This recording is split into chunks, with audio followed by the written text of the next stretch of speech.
Welcome back guys, स्वागत है आपका हमारे चैनल में। आज से हम शुरू करने जा रहे हैं हमारा एक नया सेमेस्टर, सेमेस्टर नंबर 1। क्योंकि बहुत सारे फ्रेशर्स बच्चे हमारे कोर्स में जुड़ चुके हैं एंड हम उनके लिए सिंप्लीफाई करना चाहते हैं उनकी स्टडीज को। एंड हमें काफी सारी रिक्वेस्ट आ रही थी कि सर फर्स्ट सेमेस्टर शुरू करिए। तो आज से हम शुरू करने जा रहे हैं फर्स्ट सेमेस्टर, जिसमें हमने पहला सब्जेक्ट जो चुना है वो है BP 103 फार्मास्यूटिक्स। इसमें भी हम पढ़ रहे हैं फार्मास्यूटिक्स 1। तो देखो, जो नए बच्चे, जो लोग आप लोग जुड़े हो, नया नया फार्मासिस्ट बनने वाले हो, आपने फर्स्ट सेमेस्टर में एडमिशन लिया है, हो सकता है आपकी कुछ क्लासेस चली होंगी। तो हम लोग भी शुरू करते हैं, धीरे धीरे हम लोग भी कवर अप कर लेंगे आपके सारे कॉन्सेप्ट को धीरे धीरे फटाफट। ठीक है, तो अब बात करते हैं फार्मास्यूटिक्स मेन सब्जेक्ट और इसके कॉन्सेप्ट की। बहुत बहुत ही ज्यादा सिंपल वे में समझाना चाहूंगा, क्योंकि ऑब्वियसली आप लोग एकदम नए हो।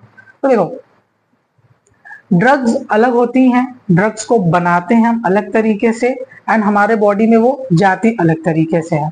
तो अब समझो, जैसे हम एग्जांपल लेते हैं कोई भी डिश बनाने का। फॉर एग्जांपल, अगर हम कोई भी डिश बनाने जा रहे हैं, कोई भी करी, कोई भी सब्जी बनाने जा रहे हैं, तो सब्जी का मेन इंग्रेडिएंट अलग होता है एंड उसके supporting roles and other ingredient जो हम उसमें डालते हैं वो अलग होते हैं। ठीक है, मैं एग्जांपल लेके चलता हूँ हमारी पनीर की सब्जी का। ठीक है, पनीर हमारा मेन इंग्रेडिएंट है जो खाने के लिए आप लोग बेताब हो। ठीक है, वो अलग रहेगा, उसके अलावा अनियंस रहेंगे, स्पाइसेस रहेंगे, ठीक है, सॉल्ट रहेगा, टर्मरिक रहेगा, एटसेट्रा, जो भी सारी चीजें आपकी रहेंगी। अब ये जो सारी चीजें हैं, ये ड्रग्स वाला पार्ट हम अलग सब्जेक्ट में पढ़ते हैं। ठीक है, एंड उसको बना के खाने लायक, मतलब आपको वो सारे इंग्रेडिएंट्स लेके आप खाने लायक प्रिपरेशन बना लो, ये हम पढ़ते हैं फार्मास्यूटिक्स में।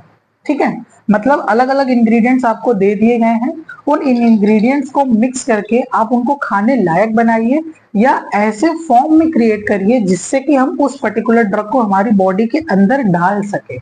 ये हमारा उद्देश्य है। ठीक है, ये हम पढ़ते हैं फार्मास्यूटिक्स में। मतलब हमको इंग्रेडिएंट्स दे दिए गए हैं, अब उन इंग्रेडिएंट्स से हमको मिलाकर कुछ ऐसे रूप देना है उस पर्टिकुलर फॉर्मेशन को, जिससे हम ड्रग को हमारी बॉडी में इंट्रोड्यूस करें। वो बहुत सारे रूप में हो सकता है, ओरल टैबलेट, कैप्सूल, पाउडर हो सकता है, इनहेलेशन के रूप में हो सकता है, क्रीम के रूप में हो सकता है, पैच के रूप में हो सकता है, इंजेक्शन हो सकता है। तो ये सारे बनाने की जो प्रोसेस है वो हम पढ़ते हैं फार्मास्यूटिक्स में। ठीक है, अभी हमने यूनिट 1 स्टार्ट किया है। यूनिट 1 के उसमें हम सेकंड चैप्टर शुरू कर रहे हैं। पहले चैप्टर में कुछ नहीं है, उसमें इंट्रोडक्शन है फार्माकोपिया के बारे में, वो सब आप लोग अब तक जान गए होंगे। मेन हमारा पॉइंट है डोजेज फॉर्म के बारे में जानना। अभी हम क्या पढ़ने वाले हैं कि दवा को अलग अलग रूप में कैसे बनाते हैं, कैसे उसको देते हैं। ठीक है, हमको ये पढ़ना है। तो बनाओगे तो तब न जब जानोगे कि कौन कौन से रूप में दवा होती है, वो मतलब कौन कौन से रूप में प्रेजेंट होती है, ये हमको जानना ज्यादा जरूरी है अभी इनिशियल स्टेज पे, कि हम दवा को कौन कौन से रूप में देते हैं। ठीक है, बेसिक दो चार चीज आप जानते हो, टैबलेट, कैप्सूल हो गया, पाउडर हो गया, इनहेलर्स हो गया, ठीक है, एरोजोल्स हो गया, पैचेस हो गया, बैंडेजेस हो गया, सब आप जानते हो। लेकिन इसके अलावा बहुत सारे डोजेज फॉर्म है जो कि आप पेशेंट को दे सकते हो। उसमें सॉलिड में हम अलग पढ़ेंगे, लिक्विड में अलग पढ़ेंगे, सेमी सॉलिड में अलग पढ़ेंगे, गैसेस में अलग पढ़ेंगे। मतलब बहुत सारे रूप होते हैं ड्रग को हमारी बॉडी में देने के। ठीक है, यही होता है डोजेज फॉर्म। अब अगर इसको इंग्लिश डेफिनेशन में पढ़ोगे तो इंग्लिश डेफिनेशन क्या बोलती है? A dosage form can be defined as, dosage form को हम कैसे डिफाइन कर सकते हैं? A physical form of a dose of a chemical compound, मतलब एक केमिकल कंपाउंड का फिजिकल फॉर्म में डोज होना। ठीक है, एक डोज मतलब छोटा जो आप कंज्यूम कर सको, उसको फिजिकल फॉर्म में बना देना केमिकल फॉर्म से। यूज्ड एज अ ड्रग, जिसको हम लोग ड्रग के जैसा या मेडिसिन के जैसा, मेडिकेशन के जैसा यूज करते हैं। इंटेंडेड फॉर एडमिशन और कंजम्पशन, किस नियत से? एडमिनिस्ट्रेशन के और कंजम्पशन के। ठीक है, डेफिनेशन देखो क्या कह रही है। एक डोजेज फॉर्म को हम कैसे डिफाइन कर सकते हैं? एक physical form of a dose, एक physical form of a dose of a chemical compound, chemical compound का फिजिकल फॉर्म, मतलब कुछ ऐसा जो पकड़ सको, खा सको। ठीक है, यूज एज अ ड्रग, जिसको ड्रग के जैसा, मेडिकेशन के जैसा यूज करते हैं। किस नियत से? फॉर एडमिनिस्ट्रेशन और कंजम्पशन, उसको ही हम डोजेज फॉर्म बोलते हैं। ठीक है, अलग अलग रूप में आपको बनाना है जिससे कि वो पेशेंट ड्रग को अपने बॉडी के अंदर कंज्यूम कर सके, यही मेन कॉन्सेप्ट है। ठीक है, उदाहरण पिल्स, टैबलेट्स, कैप्सूल, ड्रिंक्स और सिरप्स। एरोजोल, एरोजोल मतलब जो स्प्रेज टाइप होते हैं वो। Inhalers, liquid injections. ठीक है, उदाहरण मुझे उम्मीद करता हूं आप लोग को समझा होगा। अब देखो, हम धीरे धीरे आगे बढ़ेंगे, हम एक एक चीज को क्लासिफाई करते हुए बहुत डेप्थ में पढ़ेंगे, ठीक है। अब कुछ प्रॉपर्टीज होंगी, जबकि आप एक डोजेज फॉर्म बनाओगे उसके अंदर आपको कुछ प्रॉपर्टीज जो है वो ध्यान में रखनी है। क्या क्या प्रॉपर्टीज हैं जो आपके, फॉर एग्जाम्पल हम फोन लेने जाते हैं, हम फोन में बहुत सारी प्रॉपर्टीज देखते हैं ना कि 5000 के ऊपर बैटरी होनी चाहिए, कैमरा अच्छा होना चाहिए, फास्ट चार्जर होना चाहिए। उसी के हिसाब से जब आप एक डोजेज फॉर्म बनाओगे, आपका काम बनाना है, ये सब्जेक्ट जो पढ़ता है वो बनाता है, उसको सारी चीजें ला के दे दी गई होती है, उसका काम है बनाना, ठीक है। फॉर्मुलेशन एंड डेवलपमेंट आपका काम है। तो उसमें आपकी पहली प्रॉपर्टी जो आप ध्यान रखोगे बनाते समय वो क्या है, handling and storage use should be easy. जो भी आप बना रहे हो उसका हैंडलिंग मतलब उसको यहाँ से वहां ले जाना, उसको स्टोर करके रखना एंड उसका यूज करना आसान होना चाहिए। कुछ ऐसा खतरनाक नहीं बना देना है आपको कि उसका हैंडलिंग ही मुश्किल हो, कि आप उसको संभाल के ले नहीं जा सकते, गिर जाता है, खराब हो जाता है, या उसका स्टोरेज रखने पे खराब हो जाता है, उसका इस्तेमाल ही करना बड़ा कॉम्प्लिकेटेड है, भैया इसको इस्तेमाल कैसे करें, ठीक है। आपको कुछ ऐसा डिजाइन नहीं करना है, मतलब आसान होना चाहिए। Then it should not affect the patient lifestyle. अब कुछ ऐसा नहीं बना देना है कि वो पेशेंट की लाइफस्टाइल को अफेक्ट कर दे, मतलब वो जैसे जी रहा है उसमें उसको प्रॉब्लम क्रिएट करे, ठीक है। कुछ बड़ा सा बना दिया, वो शर्ट नहीं पहन पा रहा है ऊपर से, ठीक है, कुछ भारी हो गया, कुछ गले में बड़ा सा लगा दिए, उसको लोग देख रहे हैं, बार बार पूछ रहे हैं, ऐसा कुछ आपको नहीं डिजाइन करना है। सिंपल और स्वीट बनाना है जिससे पता भी ना चले और काम भी हो जाए। नेक्स्ट क्या बोल रहा है, कि should maintain stability during storage. अब भैया जब उसको रखोगे संभाल के तो वो स्टेबल रहना चाहिए, रखे रखे में अपने बने वो नहीं खराब हो जाना चाहिए, ठीक है, वो चीज आपको ध्यान रखना है। Should not react with the component of packaging. अब जिस कंपोनेंट में उसको पैक किया हो उसी के साथ ना रिएक्ट करे, ठीक है, हीट के साथ ना रिएक्ट करे, ह्यूमिडिटी के साथ ना रिएक्ट करे, ऑक्सीजन लाइट कर। आप अगर कोई प्रोडक्ट बनाओगे तो चाहोगे ना कि 2 साल 3 साल वो कम से कम स्टेबल रहे अपनी एक्सपायरी डेट तक का, ठीक है, तो उसको वैसे आपको डिजाइन करना है। Then it should handle the shock during the transport. अब जब आप उसको पैक करके रखोगे एंड ट्रांसपोर्ट कराओगे तो गाड़ी में जाहिर सी बात है थोड़ा धक्का मुक्की होगी उसको, तो वो उसको झेल जाए, ठीक है, खराब ना हो उतना, वो झटका झेल जाए, उसको आपको वैसे बनाना है। It should be available in different strength. अब जब आप डोजेज फॉर्म बनाओगे तो वो अलग अलग स्ट्रेंथ में होना चाहिए। देखो बच्चे के लिए कम डोज लगेगा, अडल्ट के लिए ठीक लगेगा, बूढ़े के लिए अलग लगेगा, तो आपको अलग अलग फॉर्म में बनाना है। 50 mg से लेके 500 mg 1000 mg जितना भी mg तक हम कंज्यूम कर सकते हैं हर रूप में वो होना चाहिए, ठीक है, कम ज्यादा सब में आपको बनाना है, आपको ऐसे बनाना है। Then it should give predictable therapeutic response. Predictable का मतलब होता है जो हमने अनुमान लगाया है वैसा ही रिस्पॉन्स मिले, हम जो चाह रहे हैं उससे वैसा रिस्पॉन्स हमें देखने के लिए मिले, आपको ऐसा बनाना है। Then it should mask the unpleasant taste and odour. अब देखो आपने भी कोई कोई दवा खाई होगी जो बहुत गंदी टेस्ट करती है, उसमें से अलग सी ही ओडर आती है, खुशबू उसकी बिल्कुल अच्छी नहीं लगती, ठीक है। तो हमें ऐसा बनाना है कि उसमें जो गंदा टेस्ट है वो मास्क हो जाए, नहीं तो बच्चे भैया आपकी दवा बिल्कुल नहीं खाएंगे। अडल्ट और बूढ़े तो एक बात के लिए खा भी लेंगे, बच्चे नहीं खाएंगे, इसीलिए आपको उसमें का अनप्लीजेंट ओडर और टेस्ट को मास्क करना है, ठीक है। अनप्लीजेंट अपीयरेंस, भैया कुछ ऐसा बनाओ कि अच्छा लगे देखने में, उसको देख के अच्छा लगे कि हाँ भाई कुछ बढ़िया है, हम खा रहे हैं कुछ, ठीक है। बात कर लेते हैं क्लासिफिकेशन ऑफ डोजेज फॉर्म की। देखो डोजेज फॉर्म को हम लोग क्लासिफाई कर रहे हैं 4 तरीके से। जो भी हम अलग अलग रूप में बॉडी में ड्रग को देंगे उनको हम मेजरली 4 रूप से क्लासिफाई कर रहे हैं, ठीक है। पहला है उसके फिजिकल स्टेट पे कि वो फिजिकली कौन से स्टेट में है, ठीक है। दूसरा रूट ऑफ एडमिनिस्ट्रेशन कि हम उसको कौन से जरिए से बॉडी में एडमिनिस्टर कर रहे हैं, ड्रग को कौन से जरिए से बॉडी में पहुंचा रहे हैं। देन साइट ऑफ एप्लीकेशन कि आप बॉडी में उसको कौन सी जगह पे अप्लाई कर रहे हो, और चौथा है यूज, ठीक है। अब अगर बात करता हूँ फिजिकल स्टेट की, तो क्या वो सॉलिड में है, सेमी सॉलिड में है, लिक्विड में है, या गैसेस फॉर्म में है, ये हम देखते हैं हमारे क्लासिफिकेशन के फिजिकल स्टेट में।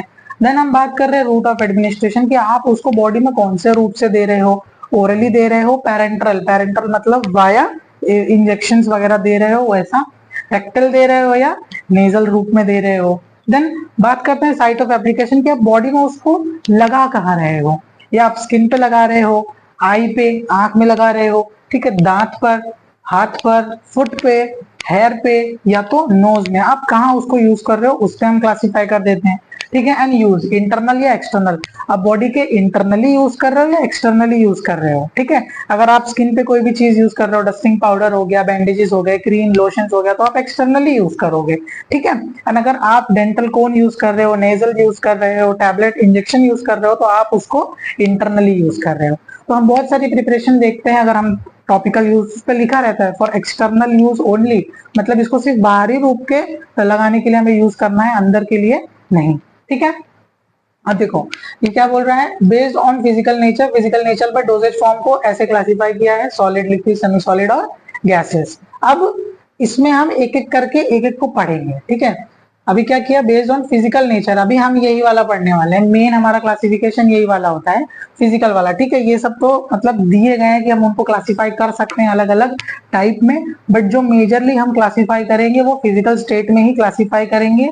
देखो अब हमने यहाँ पे क्या लिख दिया, doses form, solid, liquid, semi solid और गैस। अब आगे वीडियो में अब हम सिर्फ सॉलिड की बात करेंगे, हम सिर्फ इसको नीचे क्लासिफाई करेंगे, ठीक है। अब जैसे ये हो गया सॉलिड, अब इसमें जो प्रकार होंगे, फिर इसमें जो प्रकार होंगे, फिर इसमें जो प्रकार होंगे, ऐसे हम लोग इसको सिर्फ सॉलिड को ही अब अगले स्लाइड में पढ़ने वाले हैं, ध्यान देना। फिर जब पूरा सॉलिड खत्म हो जाएगा तब हम लिक्विड शुरू करेंगे, उसी प्रकार से लिक्विड में भी दो होंगे, अलग होंगे, सेमी सॉलिड में होगा और गैसेस में भी होगा।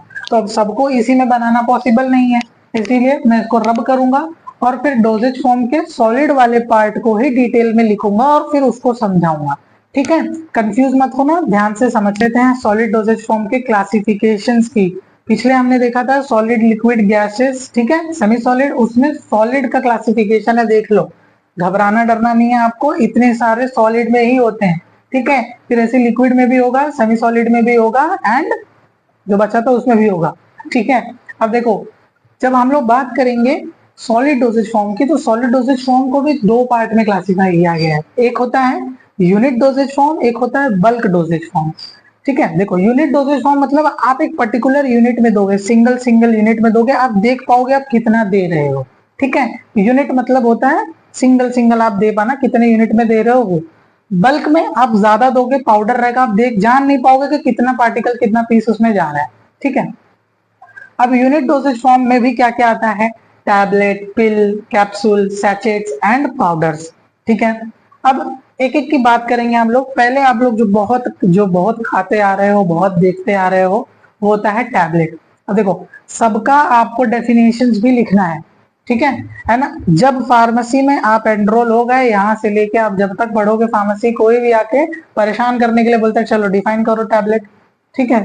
तो टैबलेट को डिफाइन करने के लिए आप बहुत सही तरीके से इसको देखते हुए ही डेफिनेशन क्रिएट करोगे, कैसे कि tablet is a solid unit doses form. ये लाइन आपको कभी नहीं बोलनी है, कोई भी अगर टैबलेट बोलता है टैबलेट क्या है, तो आपको शुरुआत ही इससे करनी है कि tablet is a solid unit doses form which contains API as well as excipient। API मतलब एक्टिव फार्मास्यूटिकल इंग्रेडिएंट, जो मेन दवा होती है, और एक्सीपिएंट जो हम उसमें ऐड करते हैं एडिशनली, ठीक है, उसको बड़ा करने के लिए, शेप देने के लिए, टेस्ट को मास्क करने के लिए, बाइंड करके रखने के लिए, वो होते हैं एक्सीपिएंट्स। ये अभी हम पढ़ेंगे आगे, आपको फिर से पढ़ाएंगे, ठीक है। तो ये अभी मैं नॉर्मल सा इंट्रोडक्शन दे रहा था। तो ये हो गया टैबलेट। टैबलेट में कौन से होते हैं, सॉल्युबल टैबलेट, ऐसे टैबलेट्स होते हैं जिनको पानी में डालोगे, डालते वो घुल जाती है, ठीक है, एंड देन उसको आप पी जाओगे। एफरवेसेंट टैबलेट, इसमें एफरवेसेंट शब्द का मतलब होता है इनो। जब आप देखे हो, जब आप इनो को पानी में डालते हो तो झाग बुलबुले नहीं होते कार्बन डाइऑक्साइड के, बस उसी को हम कहते हैं एफरवेसेंट। वो टैबलेट भी होती है जिनको आप पानी में डालते हैं, उसमें एफरवेसेंट पैदा होता है, वो घुल जाती है, देन आप उसको पी जाते हैं, ठीक है। कौन से हो गए, सॉल्युबल हो गए जो घुल जाती है, एफरवेसेंट जो बुलबुले देती हैं, लॉजेंजेस जो हम लोग विक्स या स्ट्रेप्सिल्स नहीं हमारे मुंह में रख के उसको सिर्फ चूसते रहते हैं, उसको सिर्फ चूसते रहते हैं, उसी को हम कहते हैं लॉजेंजेस टैबलेट, जो कि कफ सिरप में, कफ ड्रॉप में हम लोग यूज करते हैं, ठीक है। बकल टैबलेट्स भी वही होती हैं जिनको हम मुंह में ही रखते हैं, एंड मुंह में रख के उसको हम क्या करना होता है, उसको चूसते रहना होता है, ताकि वो जो मेडिकामेंट है वो धीरे धीरे बॉडी में अंदर जाए, ठीक है। लॉजेंजेस को आप चबा भी सकते हो, कि आप चबा के भी उसको छोटा छोटा टुकड़ा करके चूस सकते हो, जैसे कि विटामिन सी की टैबलेट्स जो आती हैं उनको, ठीक है। एंड लास्टली सबलिंगुअल टैबलेट्स में आता है। सबलिंगुअल टैबलेट्स हमारे टंग के नीचे, जुबान के नीचे हम रखते हैं, क्यों, क्योंकि देखो ये टैबलेट जुबान के नीचे हमारी बहुत सारी ब्लड कैपिलरीज होती हैं जो कि बहुत जल्दी घुल के एक्शन शो करती हैं, जैसे कि हार्ट अटैक की टैबलेट्स हो गई, नाइट्रोग्लिसरीन की टैबलेट होती हैं, हमको इमीडिएटली एक्शन शो करना है, उसको बचाना है, इसलिए वो बहुत छोटी सी होती है, उसको माउथ डिजोल्विंग टैबलेट बोलते हैं। मतलब आप इसे मुंह में रखते ही ये गल जाती है, तो हम इसको जुबान के नीचे रखते हैं ताकि जल्दी से घुल के फटाक से अपना एक्शन शो करें। ठीक है, पिल्स की बात करें तो पिल्स अब नहीं मिलती हैं, टैबलेट का ही पुराना वर्जन पिल्स होता है। इसमें हम लोग जो पिछले वाले लोग थे 1800 की सदी में, वो लोग क्या करते थे, उसको कंप्रेस कर देते थे ड्रग को और डायरेक्ट आपको पिल बना के दे देते थे। मतलब ड्रग को ही कंप्रेस कर देते थे और एक पिल बना के दे देते थे जिसको आप खा लेते थे। ठीक है, अब बात करते हैं कैप्सूल्स की। कैप्सूल्स देखो दो प्रकार की होती है, सॉफ्ट जेलेटिन कैप्सूल और हार्ड जेलेटिन कैप्सूल। आपने दोनों देखा है, सॉफ्ट की जो भी आती है एंड हार्ड की भी आती है, उसको प्रेस करने पे वो प्रेस नहीं होगी एंड सॉफ्ट वाली प्रेस करने पे प्रेस हो जाती है। सैचेट्स की बात करें, सैचेट्स क्या होता है, ये भी अब नहीं आता है, ये भी बंद हो गया। पहले क्या होता थी, कड़वी दवाइयां होती थी जिनको हम खा नहीं सकते थे। ठीक है, तो उनको क्या करते थे कि मतलब खाना बड़ा मुश्किल होता था, तो हम लोग राइस का पतला पतला लेयर बनाते थे, समझ लो राइस का पेपर बनाते थे, एंड देन उसमें उस पर्टिकुलर दवा को डाल के बंद कर देते थे जिससे कि आप उसको कड़वी दवा को भी खा सकते हैं। ठीक है, तो हम उसे कहते हैं सैचेट्स। अब ये ड्राई सील भी आती है, सूखा बंद कर देते हैं, मतलब सूखे तरीके से उसको पैक कर देते हैं, एंड वेट सील आती है जिसको हम लोग गीला करके पैक कर देते हैं। ठीक है, आई होप धीरे धीरे आपको सब समझ में आ रहा होगा हम लोग क्या कह रहे हैं। ठीक है, लास्ट आता है यूनिट डोजेज फॉर्म में पाउडर्स। पाउडर्स का भी अलग चैप्टर है आपके, इसी में 4th यूनिट है शायद, उसमें हम पाउडर्स को अच्छे से पढ़ेंगे। पाउडर्स वही पाउडर जो पाउडर होता है, उसमें कुछ नया आपको बताने के लिए है नहीं। ठीक है, फाइनली डिवाइडेड पार्टिकल्स को हम क्या कहते हैं, पाउडर कहते हैं। ठीक है, ये हो गया यूनिट। यूनिट मतलब सिंगल सिंगल वाला खत्म। अब हम लोग पढ़ेंगे बल्क वाला। बल्क में भी देखो दो प्रकार होता है, एक इंटरनल यूज, एक एक्सटर्नल यूज, कि आप उसको बाहर से यूज करोगे, एक है इंटरनली यूज करोगे, मतलब बॉडी के अंदर उसको आप क्या करोगे, कंज्यूम करोगे। ठीक है, इंटरनल में देखो क्या आ रहा है, फाइन पाउडर एंड ग्रैन्यूल्स। ठीक है, देखो ये इंटरनल इसमें क्लासीफाई है फाइन पाउडर्स में, और ग्रैन्यूल्स में क्लासीफाई हुआ, ऐसे दो में गए। फिर फाइन पाउडर में वापस एफरवेसेंट वाला पाउडर जिसमें क्या होता है, बुलबुला निकलेगा, एंड उसको बाद है ग्रैन्यूल्स जो थोड़े बड़े बड़े मोटे मोटे दाने के रहेंगे, वो ग्रैन्यूल्स, जिसको हम लोग नॉन एफरवेसेंट पाउडर भी बोलते हैं। ठीक है, इंटरनल में फाइन पाउडर एकदम बारीक बारीक रहेगा, ग्रैन्यूल्स थोड़ा बड़ा बड़ा रहेगा, ठीक है, दरदरा रहेगा, एंड इसमें एफरवेसेंट और नॉन एफरवेसेंट दो प्रकार के हो गए। अब बल्क में एक्सटर्नल यूज के बाहर से आप जो यूज करोगे, सॉलिड की बात हो रही है, ठीक है, अभी भी बाहर से यूज करने के लिए डस्टिंग पाउडर जो हम लोग यूज करते हैं घमौरियों के लिए, और जो फेस पे लगाती हैं लड़कियां, वो हो गया डस्टिंग पाउडर। डेंटल पाउडर्स, जब आपके टूथ में कोई एक होता है या दुखता है तो हम लोग लेके डेंटल पाउडर्स को लगा लेते हैं, या तो जो पिछले वाला कोलगेट आता था याद है आपको, ब्रश करते थे हम लोग डेंटल पाउडर, उसकी भी वहां पे बात हो रही है। देन इनसफिशिएंस, मतलब कुछ कुछ पाउडर्स को हम जोर से खींचते भी हैं, वो ड्रगिस्ट लोग के जैसा नहीं भाई, हमारे मेडिकामेंट के एक्शन के लिए। ठीक है, तो हो गया इनसफिशिएंस। तो देखो ये था डोजेज फॉर्म सॉलिड का अलग अलग पार्ट। ठीक है, यूनिट डोजेज फॉर्म सिंगल रहता है, बल्क में जो हमारा रहता है वो बड़ा, मतलब बल्क में ज्यादा में देते हैं हम लोग। ठीक है, तो ये हो गया सॉलिड का। अब नेक्स्ट वीडियो में आपसे मिलेंगे तो आपसे लिक्विड का डिस्कस करेंगे, सेमी सॉलिड का डिस्कस करेंगे और गैसेस का डिस्कस करेंगे। Till then bye bye.